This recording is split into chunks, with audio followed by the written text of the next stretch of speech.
Semua manusia dan makhluk yang bernyawa mati. Nah, maka ada namanya fase setelah kiamat itu, tahapan bagaimana manusia itu diatur oleh Allah. Disebutkan oleh keterangan Al-Quran, setelah kiamat alam semesta hancur, maka ada namanya fase yaumul ba'as, atau hari berbangkitnya manusia yang telah mati itu. Nah, hari itu dibangkitkan manusia dari alam kubur untuk menempuh tanggung jawab amal yang inya gawi di dunia. Jadi yang pertama kali dibangkitkan dari alam kubur itu menurut cerita Rasulullah sallallahu alaihi wasallam. Setelah Rasulullah dibangkitkan, Rasulullah berseru kepada malaikat Jibril, "Ya Jibril, umatku mana?" Jadi nang dipikirakan Rasulullah mencari umatnya di mana. Ujar Jibril, umat ikam belum dibangkitkan lagi.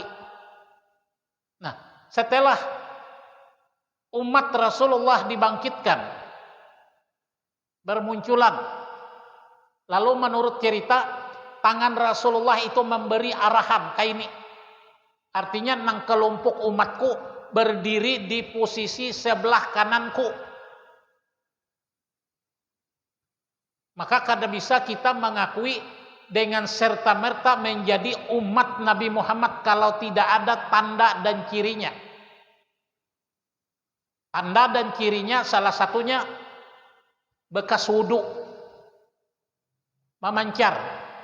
Jadi orang yang mengerjakan wudu itu dengan sendirinya berada di posisi sebelah kanan Rasulullah. Nah, menurut keterangan beberapa kompilasi hadis, orang yang berada di sebelah kanan dari Rasulullah itu berarti dalam posisi aman.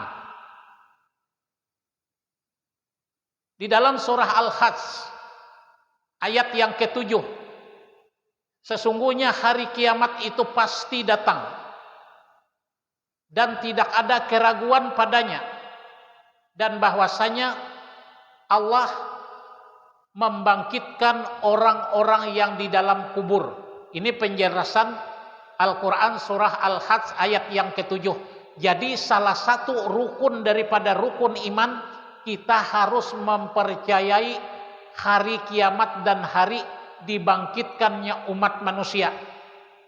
Kalau kita kada percaya lawan hari kiamat, kada percaya lawan dibangkitkan manusia di padang mahsyar, karena itu sendi dari rukun iman, berarti kita termasuk kelompok orang yang kafir kalau kita tidak mempercayai kehadiran daripada kiamat itu sendiri. Setelah manusia dibangkitkan dari alam kubur, setelah semuanya dihidupkan kembali, nah inilah yang dinamanya yaumul mahsyar, padang mahsyar. Jadi padang mahsyar itu sebenarnya tempat berhenti sementara umat manusia sebelum diadili. Menurut cerita hadis, berkumpulnya manusia di padang mahsyar itu, matahari itu dari kepala itu 1 jengkal jaraknya. Kita ini berapa triliun kilometer dari jarak matahari masih kepanasan. Nah, jadi berkumpulnya manusia di padang mahsyar itu, matahari menyengat luar biasa karena dekat dengan kepala.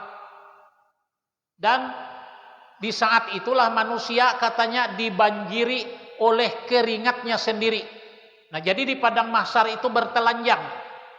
Nah, jadi waktu Nabi menceritakan hadis orang-orang di padang mahsyar itu bertelanjang, Siti Aisyah menanyakan kepada Rasulullah, "Ya Rasulullah, kok enggak saling lihat ya, sama-sama telanjang?" Kata Nabi, "Wahai Aisyah, tidak ada yang saling memperhatikan pada saat itu, karena masing-masing orang memikir tentang dirinya sendiri." Nah, jadi keadaan paluhnya itu macam-macam. Kalau orang yang tidak banyak melakukan maksiat, paluhnya itu katanya sebatas tenggelam daripada kaki. Nah, jadi bagi yang banyak maksiatnya sampai tenggelam awaknya ini diulah paluhnya saurangan. Ya, jadi macam-macam kondisi di padang mahsyar itu tergantung perbuatan kita waktu hidup ini. Setelah dikumpulkan di padang mahsyar, pasti setelah kiamat itu yaumul hisab, hari perhitungan amal baik dan buruk saat hidup di dunia. Jadi dalam menghitung amal itu mulut terkunci rapat. Jadi yang bicara anggota tubuh kita masing-masing berbicara. Mulut tidak bisa memberikan keterangan dan penjelasan. Nah, umpama kaki dibawa berjalan ke masjid. Kaki ini menjadi saksi di hadrat Allah bahwa saya menghadiri pengajian di masjid. Telinga berbicara bahwa saya mendengar pengajian, saya mendengar hukum. Mata bersaksi dan melihat. Nah, jadi yang tidak ada kesaksian dari tubuh manusia itu waktu dihitung amal itu cuma mulut yang dikunci oleh Allah, tidak bisa bicara. Yang lain dari anggota tubuh kita masing-masing memberikan keterangan. Setelah ditimbang amal, setelah dihisap amal, maka masuk kepada yaumul mizan, hari penimbangan amal. Nah, hari penimbangan amal ini antara yang baik dengan yang buruk diperhitungkan oleh malaikat Tuhan dengan timbangan yang begitu adil. Kalau maksiatnya banyak daripada kebaikannya, berarti orang itu celaka. Nah, disinilah dalam penimbangan ini menurut cerita Rasulullah itu dihadirkan untuk memberikan syafaat waktu penimbangan amal itu. Nah, jadi kadang-kadang ada Rasulullah memberatkan timbangan amal karena syafaat Rasulullah, karena hamba itu banyak bersalawat. Ada diceritakan dalam redaksi yang lain. Ada seorang hamba Allah yang dosanya berat, namun pahalanya sedikit. Rasulullah menurut cerita membuat golongan kertas pada timbangan itu.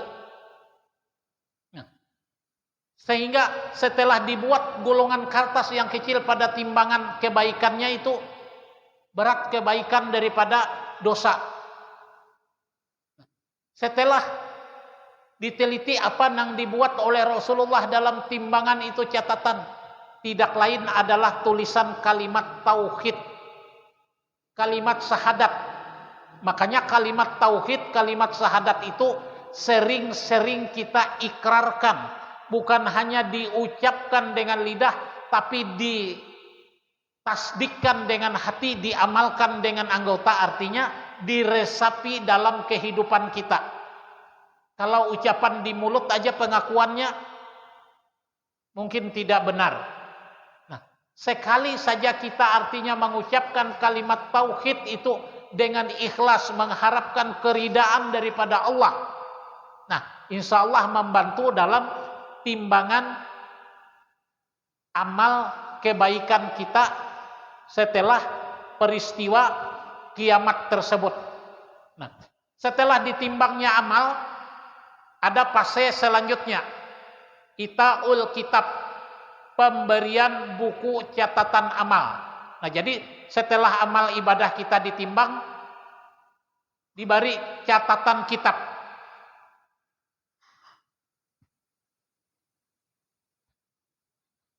Pada hari itu kamu lihat tiap-tiap umat berlutut. Tiap-tiap umat dipanggil untuk melihat buku catatan amalnya. Pada hari itu kamu diberi balasan terhadap apa yang kamu kerjakan. Nah, jadi setelah menerima amal, Jadi ceritanya kalau kita menerima catatan amal itu dengan tangan kanan, maka isinya baik. Kalau kita menerima catatan dengan tangan kiri, berarti isinya buruk. Berarti kita celaka. Tapi ada dalam kompilasi hadis yang cukup panjang, seorang hamba Allah ditetapkan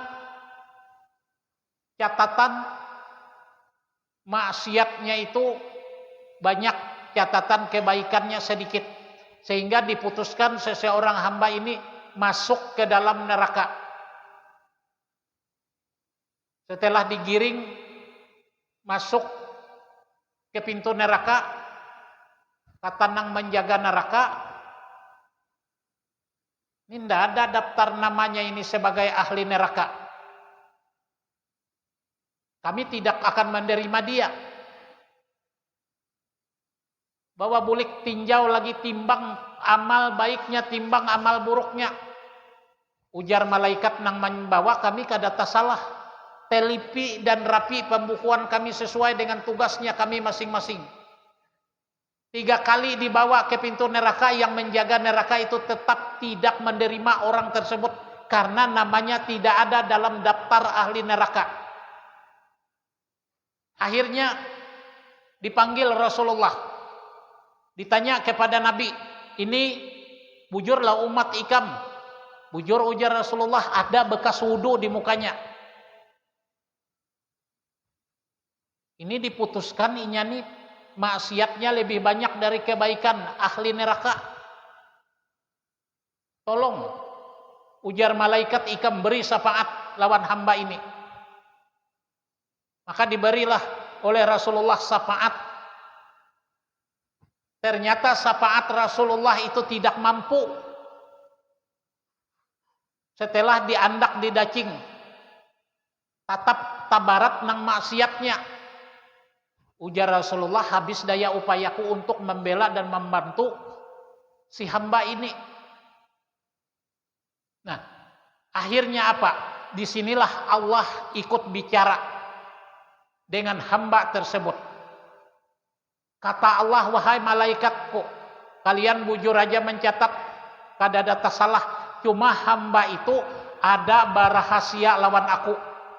Jangan digiring inya menuju pintu neraka. Dan ujar Allah Ta'ala, biar hamba itu lawan aku aja. Nah, berarti di dalam melakukan amal taat, ada amal yang tidak mampu malaikat untuk mencatatnya.